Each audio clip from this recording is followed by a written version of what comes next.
నమస్కారం ఘంటారావానికి స్వాగతం. ముందుగా ప్రధానాంశాలు. రాష్ట్ర వ్యాప్తంగా ఒక రోజు ముందుగానే పింఛన్ల పంపిణీ. కాసేపట్లో అనంతపురం జిల్లాలో అందించనున్న సీఎం.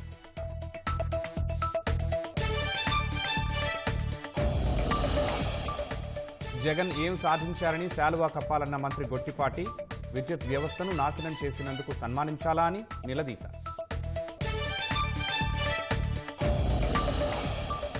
డిసెంబర్ 3న తిరుపతి స్థానికులకు శ్రీవారి దర్శనం. 1వ తేదీన టోకెన్లు జారీ చేయనున్నట్లు టీటీడీ వెల్లడి.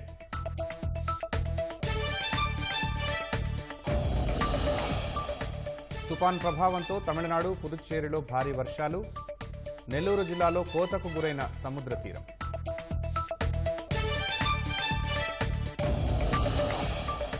వారణాసి రైల్వే స్టేషన్లో భారీ అగ్ని ప్రమాదం. కాలిబూడిదైన 200 ద్విచక్ర వాహనాలు.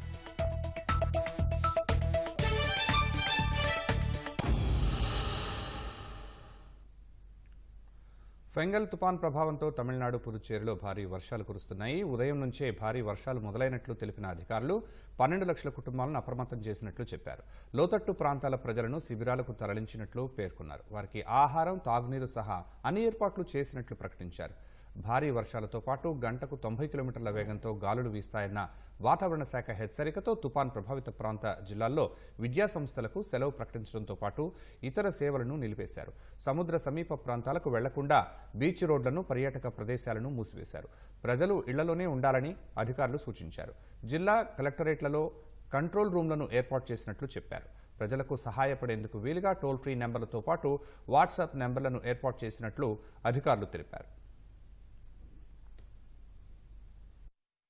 తమిళనాడు, పుదుచ్చేరిలోని పలు ప్రాంతాలకు వాతావరణ శాఖ రెడ్ అలర్ట్ జారీ చేసింది. బంగాళాఖాతంలో ఏర్పడిన ఫెంగల్ తుపాను సాయంత్రం పుదుచ్చేరికి సమీపంలో కరైకల్, మహాబలిపురం మధ్య తీరం దాటనున్నట్లు తెలిపింది.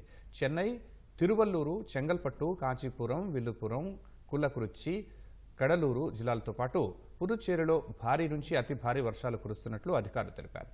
రాణిపేట్, తిరువణ్ణమలై, వెల్లూరు, పెరంబలూరు, అరియలూరు, తంజావూరు, మైలదుర్తరై, నాగపట్నం తదితర జిల్లాల్లో కూడా భారీ వర్షాలు కురుస్తున్నాయని చెప్పారు. ముందు జాగ్రత్త చర్యగా ఇండిగో తన విమాన సర్వీసులను నిలిపేసినట్లు చెన్నై విమానాశ్రయ వర్గాలు తెలిపాయి. వాతావరణ పరిస్థితులు మెరుగుపడిన తర్వాత పునరుద్ధరించనున్నట్లు పేర్కొన్నాయి. నైరుతి బంగాళాఖాతంలో ఏర్పడిన తుపాను ప్రభావంతో నెల్లూరు జిల్లా కావలి నియోజకవర్గంలో విస్తారంగా వర్షాలు పడుతున్నాయి. తుమ్మలపెంట సముద్ర తీరంలో సముద్రపు అలలు ఉవ్వెత్తున ఎగిసిపడుతూ ఉన్నాయి. సముద్ర తీరం కొంతమేర కోతకు గురైనట్లు తీరం వెంబడి ఉన్న బోట్లు, వలలను మత్స్యకారులు సురక్షితమైన ప్రాంతాల్లోకి తరలిస్తున్నారు. సముద్ర తీరంలోకి వేటకు వెళ్లకూడదని అధికారులు సూచనలు జారీ చేశారు. జిల్లాలోని ఇతర ప్రాంతాల్లో జోరుగా వర్షాలు పడుతున్నాయి.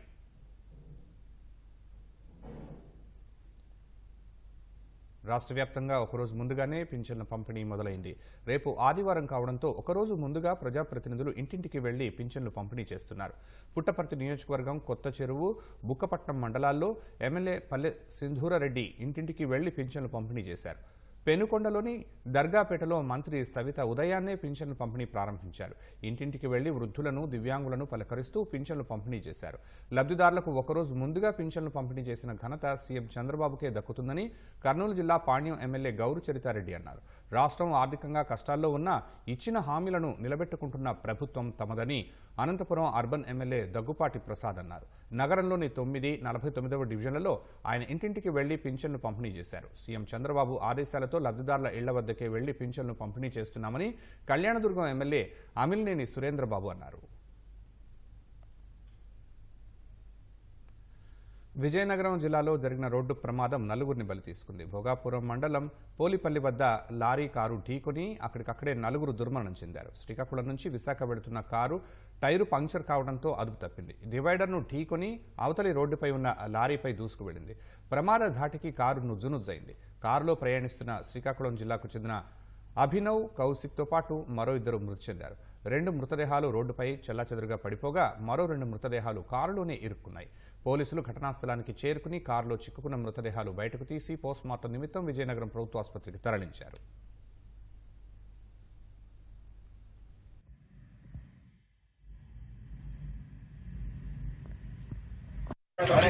అవును సార్ అలా హైదరాబాద్లో ఏదో అపార్ట్మెంట్ తీసుకున్నాం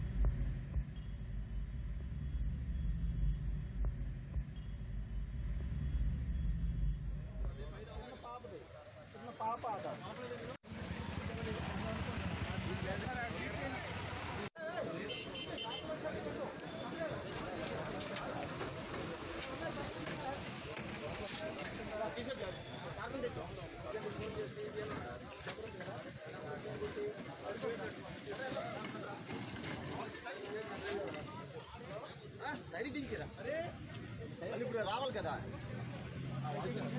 వెళ్ళి బయటికి రా ఏదని మనమాలి ఇప్పుడు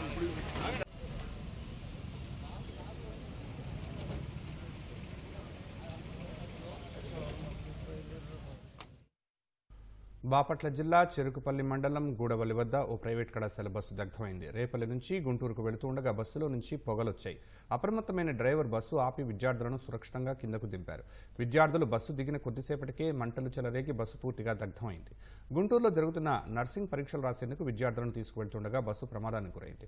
సుమారు 30 మంది విద్యార్థులు బస్సులో ప్రయాణించినట్టు తెలుస్తోంది. డ్రైవర్ అప్రమత్తం అవడంతో ప్రాణాపాయం తప్పింది. బస్సు రేపల్లెకు చెందిన IREF సంస్థకు చెందినదిగా గుర్తించారు. ప్రమాద సమయంలో మంటలు ఆర్పేందుకు బస్సులో కిట్లు కూడా లేనట్లు తెలుస్తోంది.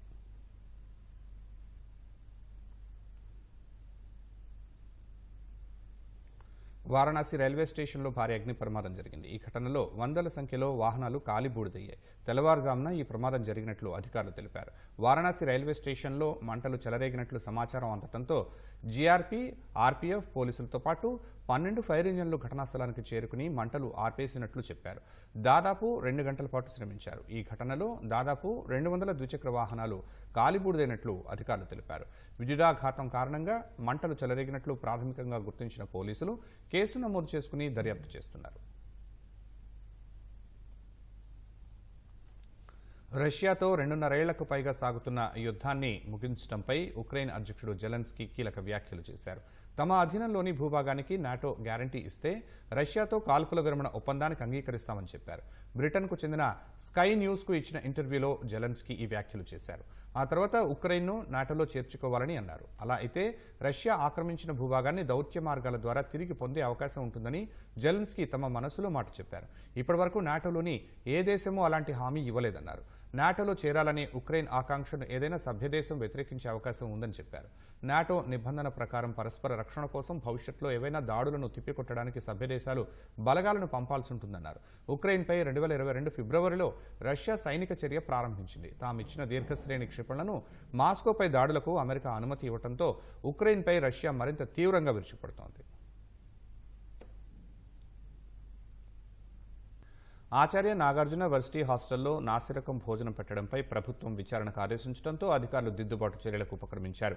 విద్యార్థులకు అందించే ఆహారం గురించి ఏనాడు పట్టించుకోని రిజిస్ట్రార్ సింహాచలం ప్రభుత్వ ఆదేశాలతో దిగివచ్చారు. ఇవాళ ఉదయం దగ్గరుండి అల్పాహారం చేయించారు.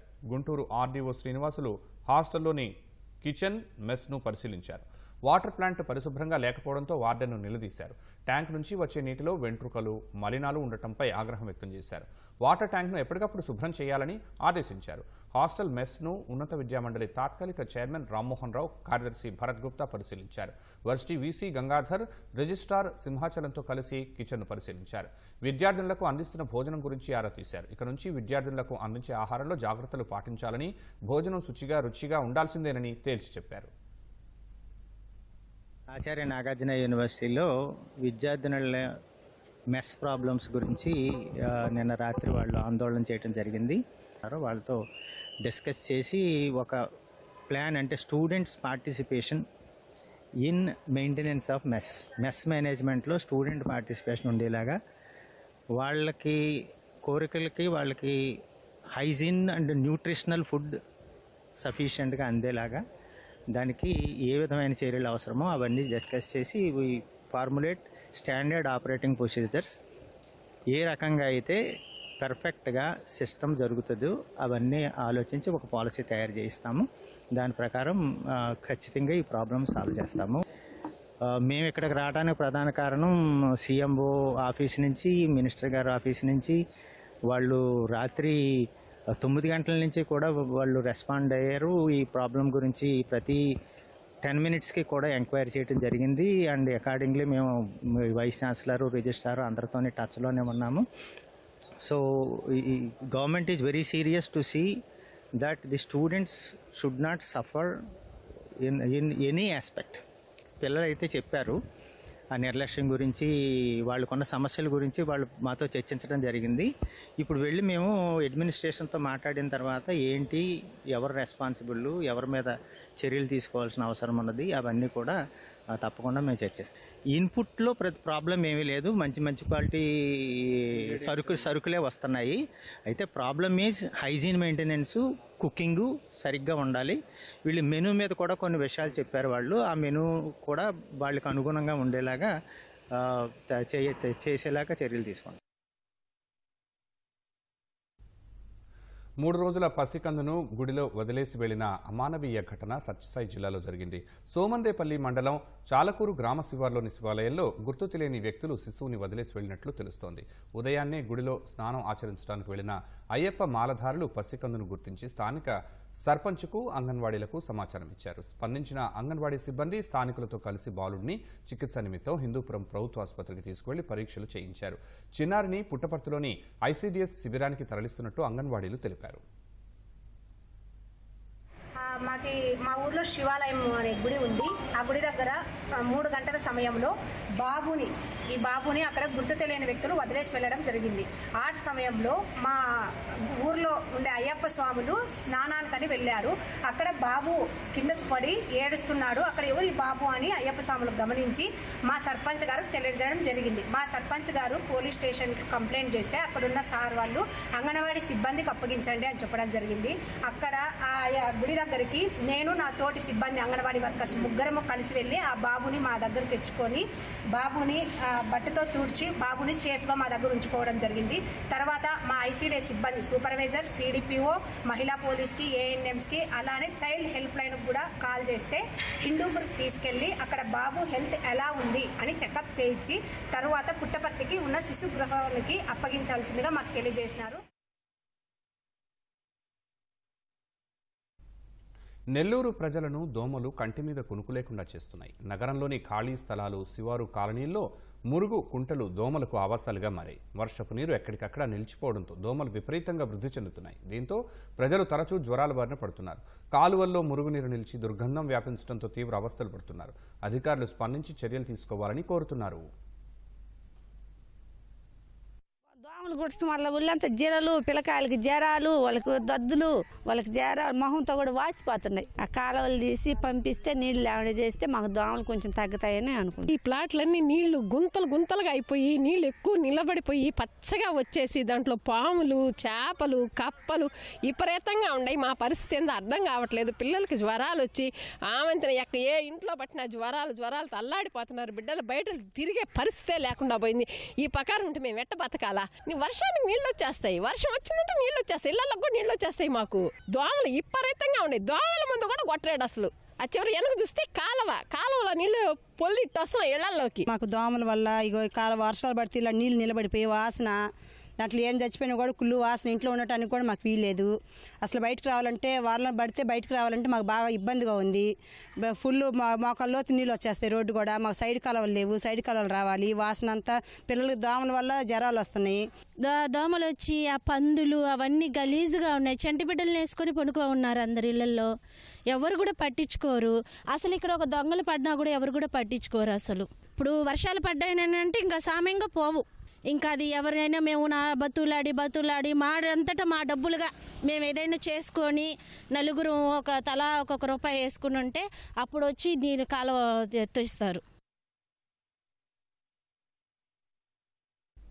వర్షాలు కోనసీమ జిల్లా రైతులను నష్టపరుస్తున్నాయి. ఆరుగాలం కష్టించి పండించిన ధాన్యం ఆరబెట్టుకోగా వర్షం వల్ల తడిసి ముద్దయింది. పంట చేతికొచ్చి గిట్టుబాటు ధరకు అమ్ముకునే సమయంలో వర్షం కొంపముంచిందని రైతులు కన్నీటి పర్యంతం అయ్యారు. శుక్రవారం మధ్యాహ్నం మొదలైన వర్షం ఎడతెరిపి లేకుండా కురుస్తుండటంతో భయాందోళనలకు గురవుతున్నారు. మరో 2 రోజులు ఇలాగే వర్షం కురిస్తే ధాన్యంలో తేమ చేరి తీవ్రంగా నష్టపోయే ప్రమాదం ఉందని ఆందోళన వ్యక్తం చేస్తున్నారు.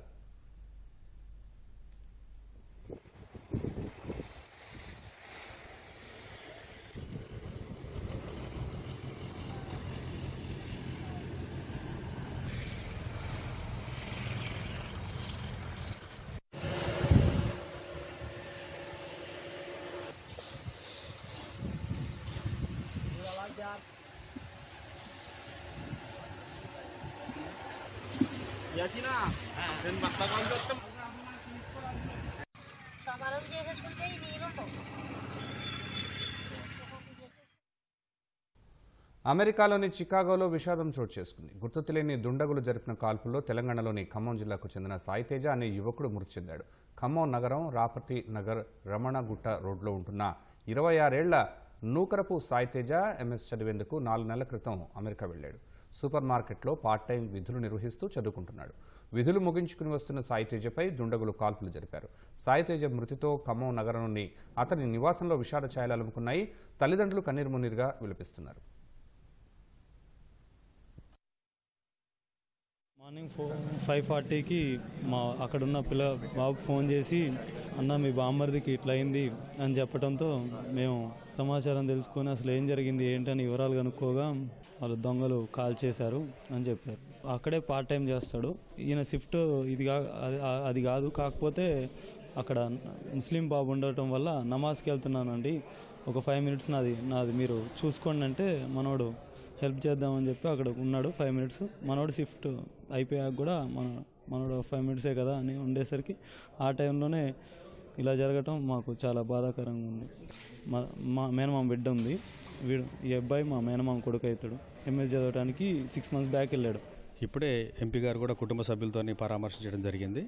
అదేవిధంగా సారు ఎంపీ గారు అంబేస్ హైదరాబాద్ మన అమెరికా కార్యాలయానికి లెటర్ పెట్టమని చెప్పి సార్ చెప్పారు. వాళ్ళ డీటెయిల్స్ అని తీసుకొని అక్కడ అంబేస్కి మాట్లాడేసి అక్కడ పోస్ట్ మార్టం త్వరగా జరిగి తీసుకొచ్చినట్టు ఎంపీ గారు కృషి చేస్తారని చెప్పి ఫ్యామిలీ సభ్యులు భరోసా ఇవ్వడం జరిగింది. ఇప్పుడే ఎంపీ గారు లెటర్ పెట్టారు. ఇప్పుడు 10 నిమిషాల క్రితం సార్. ఖరీఫ్ సీజన్ ముగిసింది. మార్కెట్కు వచ్చే ఉల్లి దిగుబడులు గణనీయంగా పడిపోయాయి. మహారాష్ట్ర నుంచి వస్తున్న ఉల్లి సైతం తక్కువగానే ఉంది. అయినా ధరల అమాంతం పడిపోయాయి. విదేశాలకు ఎగుమతులు నిలిచిపోవడంతో రైతన్నలకు గిట్టుబాటు ధరలు లభించడం లేదు. కర్నూలు ఉల్లి మార్కెట్కు అక్టోబర్ నెల సహా నవంబర్ 3వ వారం వరకు ఉల్లి దిగుబడులు ఎక్కువగా వచ్చాయి. రోజు సరాసరిన 70,000 క్వింటాళ్లు మార్కెట్కు వచ్చేవి. మహారాష్ట్రలో భారీ వర్షాల కారణంగా ఉల్లి దిగుబడులు తగ్గిపోయాయి. దీనికి తోడు కర్నూలు ఉల్లి విదేశాలకు ఎగుమతి అవుతుండటంతో మన ఉల్లికి ఎన్నడూ లేని విధంగా డిమాండ్ పెరిగింది. క్వింటా గరిష్టంగా 5,000కు పైగా పలికింది. మంచి గిట్టుబాటు ధరలు వస్తుండటంతో రైతన్నలు సంతోషం వ్యక్తం చేశారు. కానీ అంతలోనే రైతన్నకు పిడుగులాంటి వార్త చెవిలో పడింది. ఎగుమతులు ఆగిపోవడంతో ధరలు భారీగా పతనమయ్యాయి.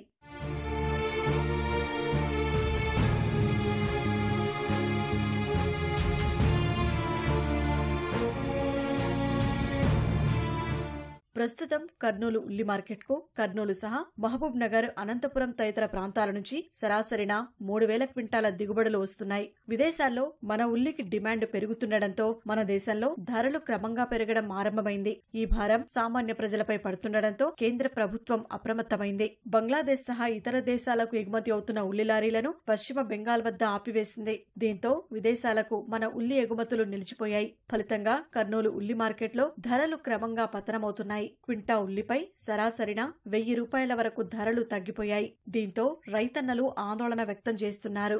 ఉల్లిగడ్డ ఈసారి పంట అంతానే లేదు. గిట్టుబాటు ధర ఇప్పుడు ఎక్స్పోర్ట్ ఆపినందుకు మాకు అందడం లేదు. రేటు 3,400, 600, 4,000 చిల్లర అలా అవుతున్నాయి. ఇంతకుముందు సార్ కూడా మేము ఉల్లిగడ్డ వేసి గొర్రెలకు కూడా ఇచ్చిన టయాలు ఉన్నాయి. కానీ అదే చూస్తాం మేము కొంచెం తగ్గించుకొని మళ్ళీ ఈ సంవత్సరం కొద్దిగా నాటుకున్నాము. వర్షాలు అవి వచ్చి కొద్దిగా దెబ్బతిని వచ్చింది. ఖర్చులు ఎక్కువైనాయి, కూలీలు పిరమైపోయినాయి. ఏది మళ్ళీ ఇప్పుడు మాకు రేట్లు వేసుకోటు ఇవ్వకుంటే మాకు చాలా ఇబ్బందిగా ఉంది. ఇప్పుడు ఎకరాకు వచ్చేసి 2 లక్షల ఖర్చు వస్తుంది. రైతు ఏం గతి పట్టేలాగా తెలియదు ఈసారి. ఎక్స్పోర్ట్ చేయాలని మనం కేంద్రాన్ని కోరుకునేది అదే ఒకటే.